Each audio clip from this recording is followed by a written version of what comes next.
and we got the reaction network. So we can use MCell to get some trajectory. But I just briefly want to mention you what MCell does. MCell is a spatial stochastic simulation tool. It deals with main things like the diffusion, bimolecular reactions, and unimolecular reactions. And it does everything in a stochastic way. So basically, it defines, like, for example, for individual molecules, what will be the distance that it will travel in the next time step, and then what will be the direction that it's going to travel in the next time step. And then if it finds a collision with another molecule, if it comes into close contact with a different molecule, it just evaluates through a lookup table of reactions, and it will decide to perform that reaction or pass on it. So basically, it's a spatial stochastic simulator.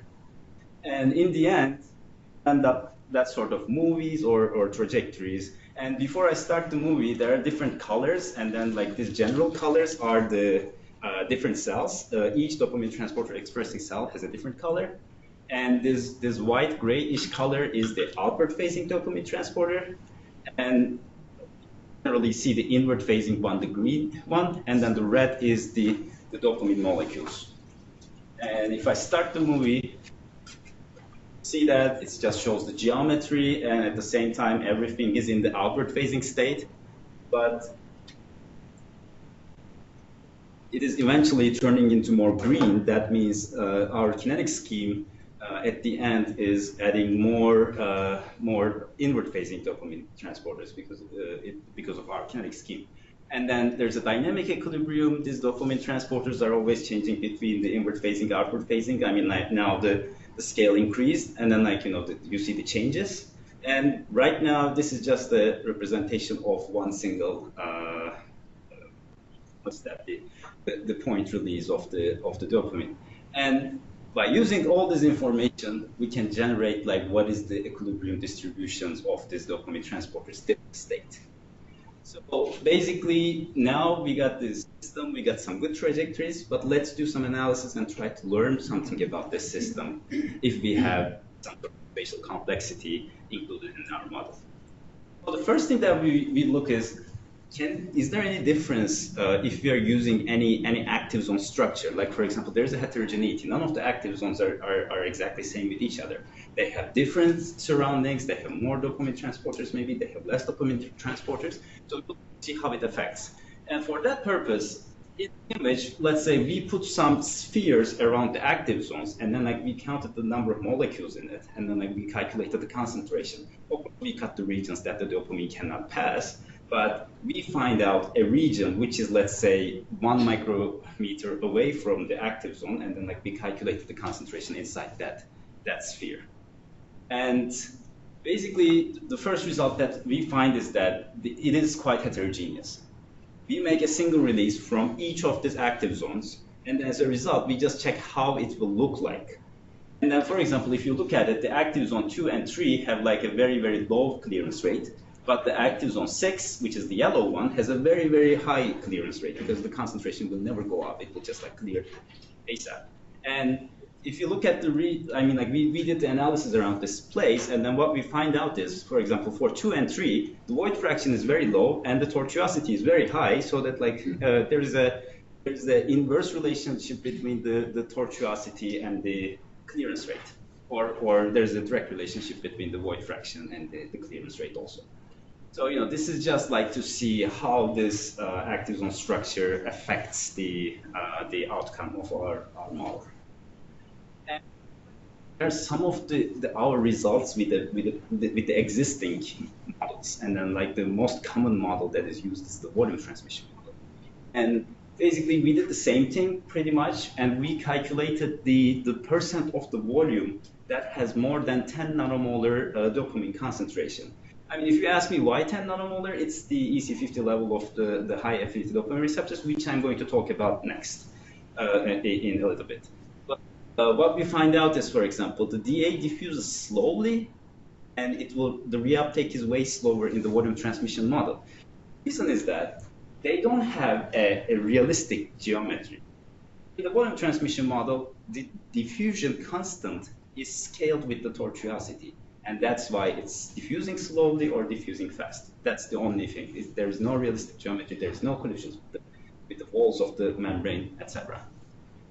And there's another thing that reported with the, I mean, like, of course, it doesn't account for the heterogeneity, as I show in the next, and there's this slide. And I mean, there is something reported in one of the volume transmission work. It says that, like, if you make two releases from the same active zones with 50 milliseconds interval, it will reach up to 100% volume that has at least 10 nanomolar dopamine concentration. And then we tried the same thing, and we cannot reach more than 85%. And we tried harder. We tried it with 30 milliseconds interval, and then like we gave 4 pulses, so we still cannot see 100%. So basically, our is some of the dopamine molecules, I mean, some of the regions are not available for dopamine to diffuse through because it may be, you know, closed up. It may be there may be, you know, like there's a block between them, so that the dopamine molecule cannot pass. But none of the volume transmission models or simplified models cannot account that sort of information. And I think this is the most important thing in all work, because what we did is we tried to understand what is the effect of different dopamine transporter distributions on the membrane surface. For example, in the first model, we just in the first case, let's assume that dopamine transporters are uniformly distributed on the whole surface. Whole membrane has uniform dopamine transporter distribution, and in the second case, we put some dopamine transporter closer to each other based on the images, because like we see that some regions are more bright, some regions are less bright, and then depending on that information, we find out the regions that is more crowded in terms of dopamine transporter. So I call it case 2 or non-uniform distribution of dopamine transporters. And we would like to test the limits of this non-uniformity. And then we add a lot of, we try to squeeze everything into a small area, which is also physiologically possible. Like we don't try to put everything just like in a single spot. We just like look for what could be like a maximum value that physiologically we can find. And I think it is 30,000 receptors per micron square. And then we try that one in the third case. And in the fourth case, we go to the old synapse model, where all the transporters are around the active zone, and then there is no other transporter distant from the active. And then we put in a circular shape, just around the active zone, we put a lot of dopamine transporters. And the analysis that we did is quite primitive. Basically, we have a whole trajectory. We got many trajectories, because since it's a stochastic model, we need to run this model many times. And then basically, all time points, we got the dopamine concentration, extracellular dopamine concentrations for individual time points for many simulations. And then like we throw away the beginning, the first 1.5 seconds of the data, because it's the time that the dopamine transporters are coming to the equilibrium. And then we put a histogram of the dopamine, extracellular dopamine concentration. And if you look at those images, let's say, for example, for the well-mixed model is here, and then the uniform model is here, and then this is the non-uniform model, and then the bottom two are the last two cases, the case 3 and case 4. And what we learn from this, the thing that we learn from this, if you have uniform distribution, you will have a very high dopamine reuptake rate, because the dopamine molecules are diffusing, and then they have a very large chance to meet with a dopamine transporter and get reuptaken easily. But if you have a non-uniform distribution, which is the blue case, in that case, it will be harder to meet with a dopamine transporter and get reuptaken. So, you know, and then if you go to the other cases, the case 3 and case 4, you see that it's going way below. So that means like it will be unlikely to have a high dopamine low dopamine concentration in those cases, because it will be so hard for dopamine molecule to find a dopamine transporter, because it can. Oh yeah. In all cases, we have the same number of dopamine transporters. We are not adding or removing anything. So our average surface density is always the same. And I think what is, like, for example, what I'm trying to say is that if you have a dopamine molecule, it releases at the synaptic left. And then if it escapes from the cleft, and then if it's a non-uniform type of distribution, it will be hard for a dopamine molecule to find another dopamine transporter to get reuptaking. That's caused the low efficiency. But no, that is an overlooked concept for a very long time. And another thing that we look at is the firing pattern. Because, depending on the stimulation that you get, your neurons will fire, the action potential firing is going to change. For example, if you get a stimulation from outside, you will have more burst type of, more bursting action potential firing. But like on the basal level, it will be more like on a basal level with a certain release intervals, etc. So for that purpose, we would like to see what is the effect of these firing patterns. Not the firing frequency, but the firing patterns. So we use two different firing patterns, same average firing frequency. One of them is called the tonic firing, and in the tonic firing, the action potential is firing with a certain rate, which is 4 hertz in here, and then like we basically make it, assume that they are pulsarly distributed. And in the phasic firing case, we have a 0.25 seconds of a burst phase with 20 hertz frequency, which is followed by a 1 second pause. And in the 1 second pause phase, there is no action potential firing. But if you take the averages, it is both 4 hertz on the average firing frequency, but the pattern is completely different. And let me show you 2 movies of the tonic and phasic firing. I mean, both movies are starting from the same time. On the left, you see the tonic one. On the right, you see the phasic one. Phasic one already made some firing, see that, but the tonic started at the 1 second. In the pause phase, it's going down slowly, and then it made 2 of them right after each other.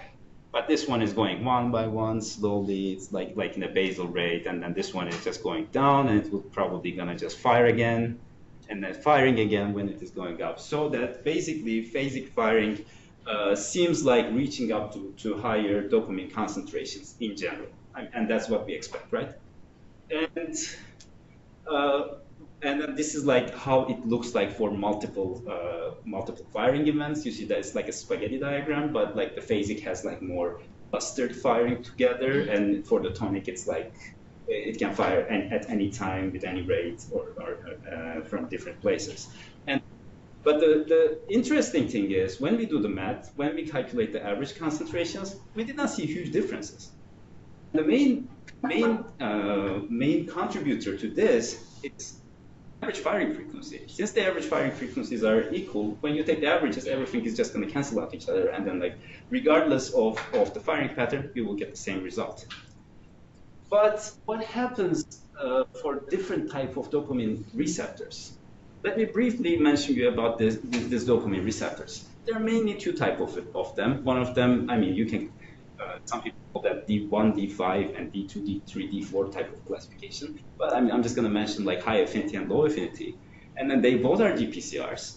And the high affinity receptors have like EC50 value of 10 nanomolar. And they're more uniformly distributed. You can find them on the extrasynaptic parts. And they're mainly inhibitory because like the activation of this dopamine receptor will inhibit the CAM signaling inside the cell. Go to low affinity receptors, their EC50 value is 1000 nanomolar. They're more around the synaptic cleft, and I mean, well, it should be, otherwise they cannot be activated. And they're mainly excitatory because they are just increasing the activity of CAM signaling. And when we look at this image, when we look at only one single 1.25 second interval, in the tonic firing, it looks like around like 10 nanomolar with a certain standard deviation. If you go to phasic, you see that the concentration can go up to way higher values, especially with the phasic firing. And then our conclusion from this is like the phasic firing can reach the higher dopamine concentrations, and it is likely activate more dopamine low affinity dopamine receptors. As a result, it will get more excitation, and then the downstream signaling will change, etc., etc. We did also statistical analysis, but I did not put the results for that. In summary, so the spatial complexity around the active zone leads to variability in the response of the dopamine neurons. Dopamine transporter clusters will reduce the effectiveness of the DA clearance. And the low affinity receptors can only be activated by the burst firing. So those are generally my summaries. And then, like, if you're interested more,